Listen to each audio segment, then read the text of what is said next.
warahmatullahi wabarakatuh. Kami dari kelompok 7 akan mempresentasikan tentang laboratorium kimia analitik dengan dosen pengampu yaitu Bapak Umar Kamal Nizar, MSc PhD, dan Ibu Della Rosalina Setiadi, SPAM MPAM, dengan anggota yang pertama yaitu Asmarini Fazlia, yang kedua yaitu saya sendiri, yaitu Dea Oksara Madani, yang ketiga yaitu Nabila Ketika Seni. Baiklah, kami akan memulai presentasi kami dengan yang pertama yaitu saya sendiri. Baiklah, saya akan menjelaskan tentang apa itu laboratorium kimia analitik. Laboratorium itu merupakan suatu tempat untuk melakukan percobaan dan penelitian dengan tujuan untuk meneliti suatu penelitian atau membuktikan sebuah teori yang sudah ada. Laboratorium kimia analitik adalah laboratorium yang dilengkapi dengan alat dan bahan khusus yang berhubungan dengan kimia analitik. Kimia analitik meneliti hubungan proses dan reaksi kimia dalam kehidupan sehari-hari. Next.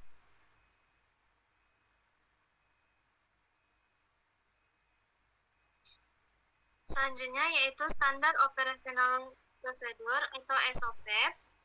Yang pertama yaitu peralatan laboratorium. Yang pertama yaitu meja dan peralatan harus selalu bersih. Yang kedua yaitu sebelum menggunakan setiap peralatan diharapkan melakukan pengecekan terlebih dahulu. Yang ketiga yaitu apabila peralatannya ada yang pecah atau rusak, segera melapor ke laboran yang bertugas. Yang keempat yaitu jangan meminjam alat dari meja kerja atau labor tanpa izin. Yang kelima yaitu peralatan yang besar, pemakaian bersama terletak di luar meja kerja dan diwajibkan mengisi logbook atau pengguna peralatan. Yang B yaitu bahan-bahan kimia. Yang pertama yaitu selalu berhati-hati menggunakan bahan kimia. Yang kedua yaitu baca label bahan kimia untuk mengetahui bahayanya dan menghindari kesalahan penggunaannya. Yang ketiga yaitu gunakan bahan kimia sesuai dengan kebutuhan. Yang keempat, jangan mengembalikan bahan kimia ke dalam botol semula untuk mencegah kontaminasi. Yang kelima yaitu botol bahan yang sudah dipakai dikembalikan ke tempat semula.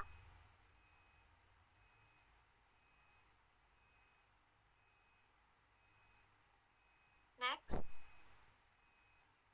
yaitu SOP untuk aturan bekerja di laboratorium.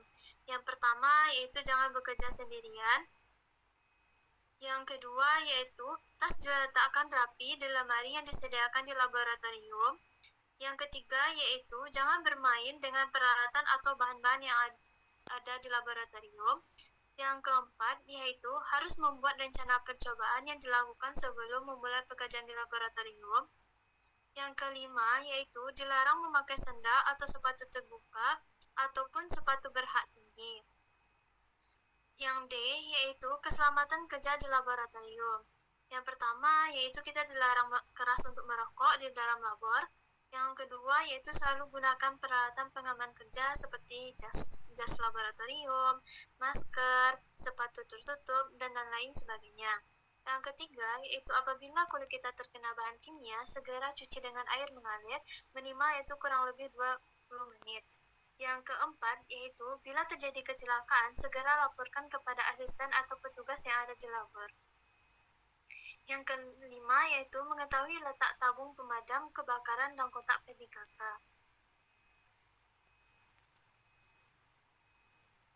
Berikut ini adalah tata tertib yang ada di Laboratorium Kimia Analitik UNT.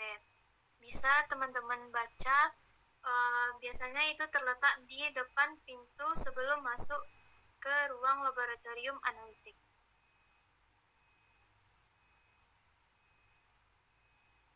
Nah, ini adalah jadwal praktikum yang ada di Laboratorium Kimia Analitik. Di antaranya yaitu praktikum kimia hayati, yang kedua yaitu kimia analitik 1, Yang ketiga yaitu analisa kimia terapan. Yang keempat yaitu elektrokimia. Terdapat 4 buah praktikum yang ada di kimia analitik.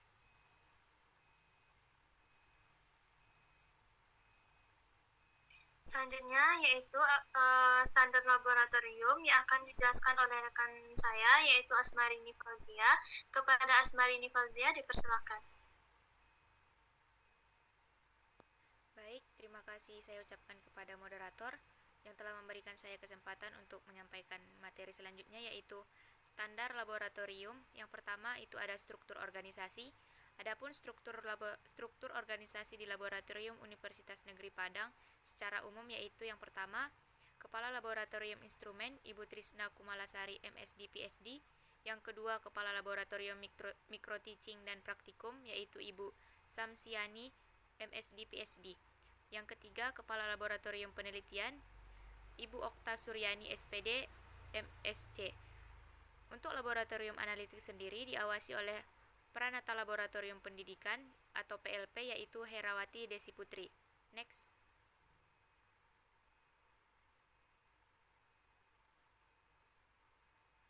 Yang kedua itu adalah kondisi laboratorium analitik. Yang pertama, dari kapasitas laboratorium analitik sendiri itu kurang lebih 30 orang atau satu kelompok praktikum. Next.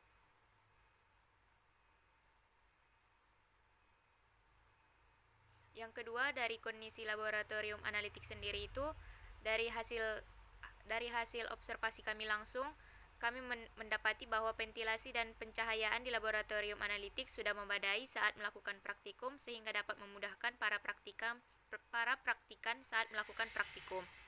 Next. Yang selanjutnya itu penataan ruang di laboratorium, di mana penataan ruang ini harus sesuai dengan aturan yang ada seperti kursi disusun dengan rapi dan setiap bandul harus selalu bersih setelah selesai melakukan segala aktivitas praktikum di laboratorium analitik. Selanjutnya, dan terdapat wastafel di setiap bandul yang memudahkan para praktikan saat melakukan praktikum. Di laboratorium analitik, air di wastafelsnya mengalir dengan baik, hanya saja wastafelsnya ini kurang bersih dikarenakan mungkin para praktikan kurang memperhatikan. Selanjutnya,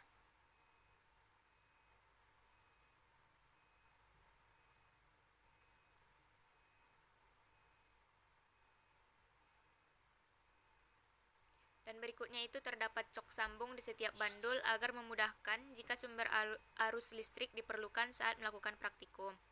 Yang berikutnya,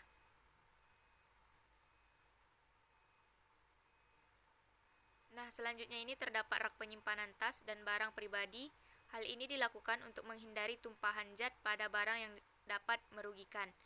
Oleh sebab itu, setiap mahasiswa yang ingin melakukan praktikum di laboratorium analitik tidak diperbolehkan untuk membawa barang pribadinya saat melakukan praktikum. Yang selanjutnya itu penataan alat dan bahan. Penataan bahan disusun dengan baik dan setiap label terdapat hajar simbol sehingga sebelum menggunakan bahan kita dapat mengetahui bahaya dari bahan yang akan digunakan. Dan pada dasarnya saat melakukan praktikum, kita harus selalu menganggap bahwa semua zat yang akan kita praktikkan adalah berbahaya agar kita lebih berhati-hati saat melakukan praktikum. Selanjutnya,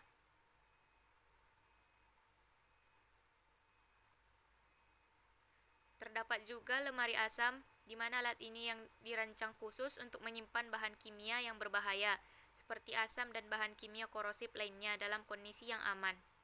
Selanjutnya,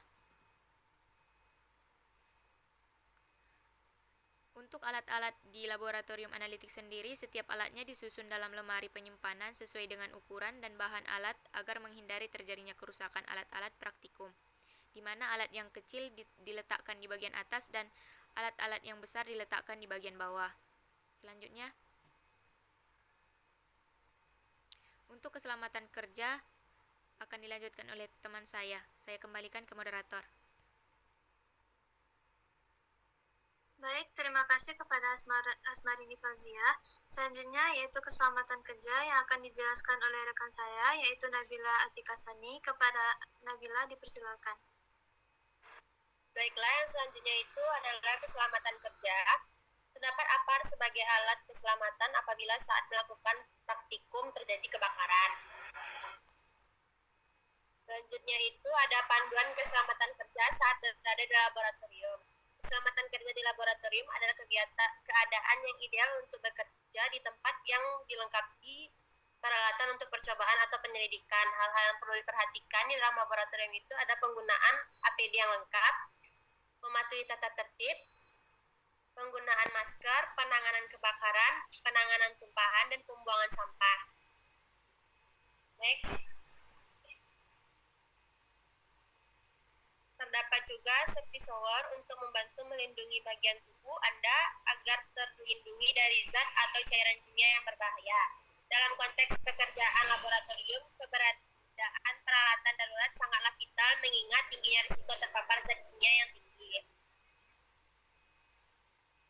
Selanjutnya, terdapat panduan apabila saat berada di laboratorium terjadi gempa serta terdapat jalur evakuasi di depan pintu masuk laboratorium kimia analitik. Dan selanjutnya, kami juga melakukan perbandingan antara labor Universitas Pertamina dengan laboratorium Universitas Negeri Padang. Universitas Pertamina alatnya lebih lengkap dan laboratoriumnya lebih terawat. Dan laboratorium UNP sudah mencukupi layak digunakan untuk praktikum, hanya saja kebersihannya kurang terjaga dan untuk alat-alat masih dapat dikatakan standar untuk sebuah laboratorium. Dikarenakan laboratorium analitik UNP hanya digunakan untuk percobaan memenuhi pembelajaran mata kuliah saja. Baiklah, mungkin sekian yang dapat saya sampaikan. Saya kembalikan kepada moderator. Baik, terima kasih kepada Nabila. Mungkin hanya itu yang dapat kami sampaikan. Sekian presentasi kami tentang Laboratorium Kimia Analitik. Jika ada kekurangan penyampaian materi atau kesalahan dan kekhilafan, mohon dimaafkan. Kami tutup presentasi ini. Assalamualaikum warahmatullahi wabarakatuh. Terima kasih.